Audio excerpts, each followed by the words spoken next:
ನಮಸ್ಕಾರ ಬಂಧುಗಳೇ. ಕಾಂಗ್ರೆಸ್ ಪಕ್ಷ ಕರ್ನಾಟಕದಲ್ಲಿ ತನ್ನ ಚೊಂಬಿನ ಜಾಹೀರಾತನ್ನು ನೀಡಿದೆ. ಆ ಜಾಹೀರಾತನ್ನು ನೋಡಿದ ಮೇಲೆ ನನಗೆ ಕಾಂಗ್ರೆಸ್ ಚರಿತ್ರೆಯೇ ಚೊಂಬಾಗಿದೆಯಲ್ಲ ಅಂತ ಹೇಳೋದು ನೆನಪು ಬಂತು. ಆ ಚರಿತ್ರೆಯನ್ನು ನಿಮಗೆ ಹೇಳ್ತಾ ಇದ್ದೀನಿ ಬಂಧುಗಳೇ. ಸ್ವಾತಂತ್ರ್ಯದ ಸಮರದಲ್ಲಿ ಕಾಂಗ್ರೆಸ್ ಅಂತೇಳುವ ಒಂದು ಸಂಘಟನೆ ಸ್ವಾತಂತ್ರ್ಯಕ್ಕೆ ಹೋರಾಡಿದ್ದು ನಿಜ.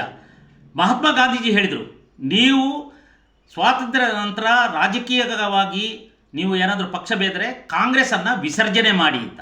ಆದರೆ ನೆಹರು ಕಾಂಗ್ರೆಸ್ ಇದಕ್ಕೆ ಒಪ್ಪಲಿಲ್ಲ. ಇದು ಗಾಂಧೀಜಿಗೆ ಕೊಟ್ಟ ಮೊದಲ ಚೊಂಬು. ಇದಾಯಿತು, ಸ್ವಾತಂತ್ರ್ಯ ಬಂತು. ದೇಶಕ್ಕೆ ಯಾರು ಪ್ರಧಾನಿಯಾಗಬೇಕು ಅಂತ ಹೇಳುವ ಚರ್ಚೆ ಬಂದಾಗ ಜವಾಹರ್ಲಾಲ್ ನೆಹರು ಅವರು ಸ್ಪರ್ಧೆ ಮಾಡಿದರು, ಸರ್ದಾರ್ ವಲ್ಲಭಾಯ್ ಪಟೇಲರು ಸ್ಪರ್ಧೆ ಮಾಡಿದರು. ಕಾರ್ಯಕಾರಿ ಸಮಿತಿಯ 15 ಸದಸ್ಯರಲ್ಲಿ 13 ಮತಗಳನ್ನು ವಲ್ಲಭಾಯ್ ಪಟೇಲರು ಪಡೆದರು, 2 ಮತವನ್ನು ಜವಾಹರ್ಲಾಲ್ ಪಡೆದರು. ಆದರೆ ಪ್ರಧಾನಿಯಾದದ್ದು ಜವಾಹರ್ಲಾಲ್ ನೆಹರು. ಇದು ಕಾಂಗ್ರೆಸ್ ಪಕ್ಷ ಸರ್ದಾರ್ ವಲ್ಲಭಾಯ್ ಪಟೇಲರಿಗೆ ಕೊಟ್ಟ ದೊಡ್ಡ ಚೊಂಬು. ಇದಾದ ನಂತರ ಅಂಬೇಡ್ಕರಿಗೆ ಕೊಟ್ಟ ಚೊಂಬು. ಅಂಬೇಡ್ಕರ್ ಅವರು 2 ಬಾರಿ ಬಾಬಾ ಸಾಹೇಬರು ಇಲೆಕ್ಷನ್ಗೆ ನಿಂತರು. ಅವರನ್ನು ಜವಾಹರ್ಲಾಲ್ ನೆಹರುವೇ ಮುಂದೆ ನಿಂತು ಯಾರೋ ಅಭ್ಯರ್ಥಿಗಳನ್ನು ಕಾಂಗ್ರೆಸ್ ಪಕ್ಷದ ಪರವಾಗಿ ನಿಲ್ಲಿಸಿ ಬಾಬಾ ಸಾಹೇಬರನ್ನು ಸೋಲಿಸಿದರು. ಇದು ಡಾಕ್ಟರ್ ಬಾಬಾ ಸಾಹೇಬ್ ಅಂಬೇಡ್ಕರ್ ಅವರಿಗೆ ಕೊಟ್ಟ ದೊಡ್ಡ ಚೊಂಬು. ಅಂಬೇಡ್ಕರ್ ಅವರು ನಿಧನರಾದ ನಂತರ ಅವರಿಗೆ ದೆಹಲಿಯಲ್ಲಿ ಅವರ ಸಂಸ್ಕಾರ ಮಾಡಲಿಕ್ಕೆ ಒಂದು ಜಾಗವನ್ನು ಕೊಡುವಂಥ ಭಾಳ ಇಡೀ ಭಾರತವೇ ಮೊರೆ ಇಟ್ಟಾಗ ಕಾಂಗ್ರೆಸ್ ಪಾರ್ಟಿ ಅವರಿಗೆ ಕೊಡಲಿಲ್ಲ. ಇದು ಬಾಬಾ ಸಾಹೇಬರ ಆತ್ಮಕ್ಕೆ ಮಾಡಿದ ದೊಡ್ಡ ಚೊಂಬು. ಇದಾದ ನಂತರ ಲಾಲ್ ಬಹದ್ದೂರ್ ಶಾಸ್ತ್ರಿ ಅವರು ಬರ್ತಾರೆ. ಲಾಲ್ ಬಹದ್ದೂರ್ ಶಾಸ್ತ್ರಿ ಅವರು ನಿಧನರಾಗ್ತಾರೆ ತಾಸ್ಕೆಂಟ್ನಲ್ಲಿ. ಆಗ ಅವರ ತನಿಖೆಯಾಗಬೇಕು, ಇದು ವಿಷಪ್ರಹಸನದಿಂದ ಆದ ಸಾವು ಅಂತೇಳಿ ಸ್ವತಃ ಲಾಲ್ ಬಹದ್ದೂರ್ ಶಾಸ್ತ್ರಿ ಅವರ ಪತ್ನಿಯೇ ಹೇಳಿದಾಗ ಇಂದಿರಾ ಗಾಂಧಿಯವರು ಆಗ ಇದ್ದರು, ಅವರು ಅದಕ್ಕೆ ಆಸ್ಪದ ಕೊಡಲಿಲ್ಲ. ಇದು ಲಾಲ್ ಬಹದ್ದೂರ್ ಶಾಸ್ತ್ರಿ ಅಂತೇಳೋ ವಜ್ರಕ್ಕೆ ಮಾಡಿದ ದೊಡ್ಡ ಚೊಂಬು. ಇದು ಕಾಂಗ್ರೆಸ್ ಪಕ್ಷದ ಚೊಂಬು. ಇದಾದ ನಂತರ ನೆಹರು ಕಾಲದಲ್ಲಿ ಚೈನಾ ವಾರ್ ಆಯಿತು. ಚೈನಾ ವಾರ್ ಆದಾಗ ಚೀನಾ ನಮ್ಮ ಭಾರತದ ಪ್ರದೇಶವನ್ನು ಆಕ್ರಮಣ ಮಾಡಿಕೊಳ್ತು. ಕಾರ್ಯಪ್ಪನವರು, ಜನರಲ್ ತಿಮ್ಮೇನವರು ಇದ್ರ ಬಗ್ಗೆ ಪ್ರತಿಭಟನೆ ಮಾಡಿದಾಗ ಇವರು ಕೇಳಲಿಲ್ಲ. ಕೃಷ್ಣ ಮೆನನ್ ಜೊತೆ ಸೇರಿಕೊಂಡು ಭಾರತಕ್ಕೆ ದೊಡ್ಡ ಸೋಲಾಯಿತು. ಇದು ಭಾರತೀಯ ಸೇನೆಗೆ ಮಾಡಿದ ಕಾಂಗ್ರೆಸ್ಸಿನ ದೊಡ್ಡ ಚೊಂಬು. ಇಂದಿರಾ ಗಾಂಧಿಯವರು ಅಧಿಕಾರಕ್ಕೆ ಬಂದು ತುರ್ತು ಪರಿಸ್ಥಿತಿಯನ್ನು ಹೇರಿದ್ರು.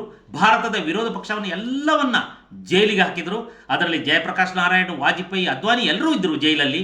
ಅವರನ್ನೆಲ್ಲ ಜೈಲಿಗೆ ಹಾಕಿ ಭಾರತದ ಸಂವಿಧಾನದ ಪ್ರಿಯಾಂಬಲನ್ನೇ ಬದಲು ಮಾಡಿಬಿಟ್ರು. ಈ ಇಂದಿರಾ ಗಾಂಧಿಯವರು ಸಂವಿಧಾನಕ್ಕೆ ಮಾಡಿದ ದೊಡ್ಡ ಚೊಂಬು ಇದು.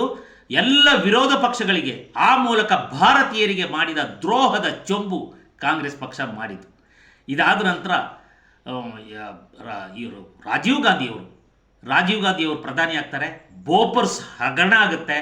ಬೋಫೋರ್ಸ್ ಹಗರಣ ಆದಾಗ ಅದು ಭಾರತೀಯ ಸೇನೆಗೆ ಮಾಡಿದ ದೊಡ್ಡ ಚೊಂಬಾಗುತ್ತೆ. ಇದರಲ್ಲಿ ಒಂದು ಹೇಳೋದಕ್ಕೆ ಮರೆತೆ, ಗಾಂಧಿಯವರು ಹತ್ಯೆ ಆದಾಗ 2000 ಚಿತ್ಪಾವನ ಬ್ರಾಹ್ಮಣರ ಹತ್ಯೆ ಆಯಿತು. ಕಾಂಗ್ರೆಸ್ ಕಾರ್ಯಕರ್ತರೇ ಕೊಂದಿದ್ದು. ಅದರ ಬಗ್ಗೆ ತನಿಖೆ ಆಗಲಿ, ಒಂದು FIR ಆಗಲಿಲ್ಲ. ಇದು ಕಾಂಗ್ರೆಸ್ ಚಿತ್ಪಾವನ್ ಬ್ರಾಹ್ಮಣರಿಗೆ ಮಾಡಿದ ದೊಡ್ಡ ಚೊಂಬು. ಇಂದಿರಾ ಹತ್ಯೆ ಆದಾಗ ದೆಹಲಿ, ಪಂಜಾಬ್ ಸೇರಿದಂತೆ ಅನೇಕ ಸಿಖ್ಖರ ನರಭೇದ ಆಯಿತು. ಸುಮಾರು 3000ಕ್ಕೂ ಹೆಚ್ಚು ಸಿಖ್ಖರ ಕೊಲೆಯಾಯಿತು. ಇದರ ಬಗ್ಗೆ ತನಿಖೆಯೂ ಮಾಡಲಿಲ್ಲ. ಇದರ ಬಗ್ಗೆ ಯಾವುದೇ FIRಗಳಾಗಲಿ ಇನ್ನೊಂದಾಗಲಿ ಆಗಲಿಲ್ಲ. ಇದು ಕಾಂಗ್ರೆಸ್ ಮಾಡಿದ ಸಿಖ್ಖರಿಗೆ ಮಾಡಿದ ದೊಡ್ಡ ಚೊಂಬು. ಇದಾದ ನಂತರ ನರಸಿಂಹರಾವ್ರ ಸರ್ಕಾರ ಬರುತ್ತೆ. ಆ ನರಸಿಂಹರಾವ್ ಸರ್ಕಾರದಲ್ಲಿ ಅನೇಕ ಹಗರಣಗಳಾಗ್ತವೆ. ಅಲ್ಲಿಂದ ಮನಮೋಹನ್ ಸಿಂಗ್ ಅವರ ಆಡಳಿತ ಬರುತ್ತೆ. ಸುಮಾರು ಲಕ್ಷಾಂತರ ಕೋಟಿ ರೂಗಳ ಹಗರಣ ಆಗುತ್ತೆ 10 ವರ್ಷದಲ್ಲಿ. ಇದು ಭಾರತೀಯರಿಗೆ ಮಾಡಿದ ದೊಡ್ಡ ಚೊಂಬು. ಹೀಗೆ ಹಗರಣಗಳ ಸಾಲಿನಲ್ಲೇ ಚೊಂಬನ್ನು ಕೊಡ್ತಾ ಬಂದಿದ್ದಾರೆ. ಕರ್ನಾಟಕಕ್ಕೆ ಬರೋಣ. ಕರ್ನಾಟಕದಲ್ಲಿ ಅಲ್ಪಸಂಖ್ಯಾತರ ತುಷ್ಟೀಕರಣ ಮಾಡ್ತಾ ಅಧಿಕಾರಕ್ಕೆ ಬಂದ ತಕ್ಷಣ 10,000 ಕೋಟಿಗಳನ್ನು ಮುಸ್ಲಿಮರಿಗಾಗಿ ಮೀಸಲಿಡ್ತೇವೆ ಅಂತ ಸಿದ್ದರಾಮಯ್ಯ ಹೇಳಿದ್ರು. ಇದು ಹಿಂದೂಗಳಿಗೆ ಮಾಡಿದ ದೊಡ್ಡ ಚೊಂಬು. ಕುಕ್ಕರ್ ಬ್ಲಾಸ್ಟ್ ಆಯಿತು. ಕುಕ್ಕರ್ ಬ್ಲಾಸ್ಟ್ ಆದಾಗ DK ಶಿವಕುಮಾರ್ ಹೇಳಿದ್ರು, ಅವರು ನಮ್ಮ ಬ್ರದರ್ಸ್ ಅಂತ. ಹೀಗೆ ಭಯೋತ್ಪಾದಕರನ್ನ ಬ್ರದರ್ಸ್ ಎನ್ನುತ್ತಾ ಹಿಂದೂಗಳಿಗೆ ದೊಡ್ಡ ಚೊಂಬನ್ನು ಈ ಕಾಂಗ್ರೆಸ್ ಸರ್ಕಾರ ನೀಡಿದೆ. ಇನ್ನೊಂದು ಮಹಾನ್ ಘಾತಕ ಅಂದರೆ ನಮ್ಮ ದಲಿತರಿಗೆ ಮಾಡಿದ ಘಾತಕ. ಇದು ದಲಿತರು ಇದನ್ನು ಯೋಚನೆ ಮಾಡಬೇಕು. 11,000 ಕೋಟಿಯನ್ನು SC STಗೆ ಮೀಸಲಿಡಲಾಗಿತ್ತು. ಬಜೆಟ್ಟಿನಲ್ಲಿ ಮೀಸಲಿಟ್ಟ ಹಣ ಇದು 11,000 ಕೋಟಿ. ಈ ಹಣವನ್ನು ಸಿದ್ದರಾಮಯ್ಯನವರು ಇದನ್ನು ತಮ್ಮ ಗ್ಯಾರಂಟಿಗಳಿಗಾಗಿ ಉಪಯೋಗಿಸಿಕೊಂಡ್ರು. ಆಗ ದಲಿತರಿಗೆ ಮಾಡಿದ ದೊಡ್ಡ ಚೊಂಬಲ್ವಾ ಇದು. ಇತ್ತೀಚೆಗೆ ನೇಹಾ ಪ್ರಕರಣದವರೆಗೆ ಸುಮಾರು 10-15 ಪ್ರಕರಣಗಳು ನಡೆದಿದೆ. ಇದು ಕೆಫೆ ಬಾಂಬ್ ಬ್ಲಾಸ್ಟ್ ಆಗಿದೆ. ಭಯೋತ್ಪಾದಕರಿಗೆ ಕುಮ್ಮಕ್ಕು, ಅಲ್ಪಸಂಖ್ಯಾತಕರಿಗೆ ಕುಮ್ಮಕ್ಕು, ತುಷ್ಟೀಕರಣ ಮಾಡ್ತಾ ಇವತ್ತು ಬೀದಿಯಲ್ಲಿ ಹನುಮಾನ್ ಚಾಲಿಸಿ ಹೇಳೋಕ್ಕಾಗಲ್ಲ. ರಾಮನವಮಿ ದಿವಸವೇ ಹಲ್ಲೆ ಆಗುತ್ತೆ. ಹಾಗಾಗಿ ಹಿಂದೂಗಳಿಗೆ ಚೊಂಬಿನ ಮೇಲೆ ಚೊಂಬು ಕೊಡ್ತಾ ಇದ್ದಾರೆ. ಹೇಳಿ, ನಮ್ಮ ಬಂಧುಗಳು ಹೀಗೆ ಹೇಳಿ, ಯಾರು ಕೊಟ್ಟಿದ್ದು ಚೊಂಬು? ಕಾಂಗ್ರೆಸ್ಸಿನ ಇತಿಹಾಸವೇ ಚೊಂಬು. ತನ್ನ ಚೊಂಬನ್ನು ಬೇರೆಯವರಿಗೆ ಹೇಳೋದು. ಯಾಕೆಂದರೆ ಒಬ್ಬ ಕಳ್ಳ ಮನೆಗೆ ನುಗ್ಗಿದಾಗ ಕಳ್ಳನೇ ಕಳ್ಳ ಕಳ್ಳ ಕಳ್ಳ ಅಂತ ಕಿರಿಚಿಕೊಳ್ಳೋದು. ಆಗ ಗುಂಪು ಸೇರಿದ ಜನಕ್ಕೆ ಯಾರು ಕಳ್ಳ ಅಂತ ಗೊತ್ತಾಗೋದಿಲ್ಲ. ಮನೆ ಯಜಮಾನ ಕಳ್ಳನ ಅಥವಾ ಬಂದವನು ಕಳ್ಳನ ಅಂತ. ಕಾಂಗ್ರೆಸ್ ಮಾಡ್ತಾ ಇರೋದು ಇದೇ ರೀತಿ. ತಾನೇ ಚೊಂಬಾಗಿರುವಾಗ ಬೇರೆಯವರಿಗೆ ಚೊಂಬು ಚೊಂಬು ಅಂತ ಹೇಳೋದು. ಆದ್ದರಿಂದ ಸ್ನೇಹಿತರೆ, ಬಂಧುಗಳೇ, ದಯಮಾಡಿ ಈ ಚೊಂಬು ಎಂಬ ಈ ಕಾಂಗ್ರೆಸ್ ಪಕ್ಷಕ್ಕೆ ನಿಮ್ಮ ಮತ ಬೇಡ. 10 ವರ್ಷಗಳಲ್ಲಿ ಮೋದಿ ಒಂದೇ ಒಂದು ಭ್ರಷ್ಟಾಚಾರ ಮಾಡದೆ ಸಮೃದ್ಧ ಭಾರತವನ್ನು ಕಟ್ಟಿದ್ದಾರೆ, ಸಮೃದ್ಧ ಸೈನ್ಯವನ್ನು ಕಟ್ಟಿದ್ದಾರೆ.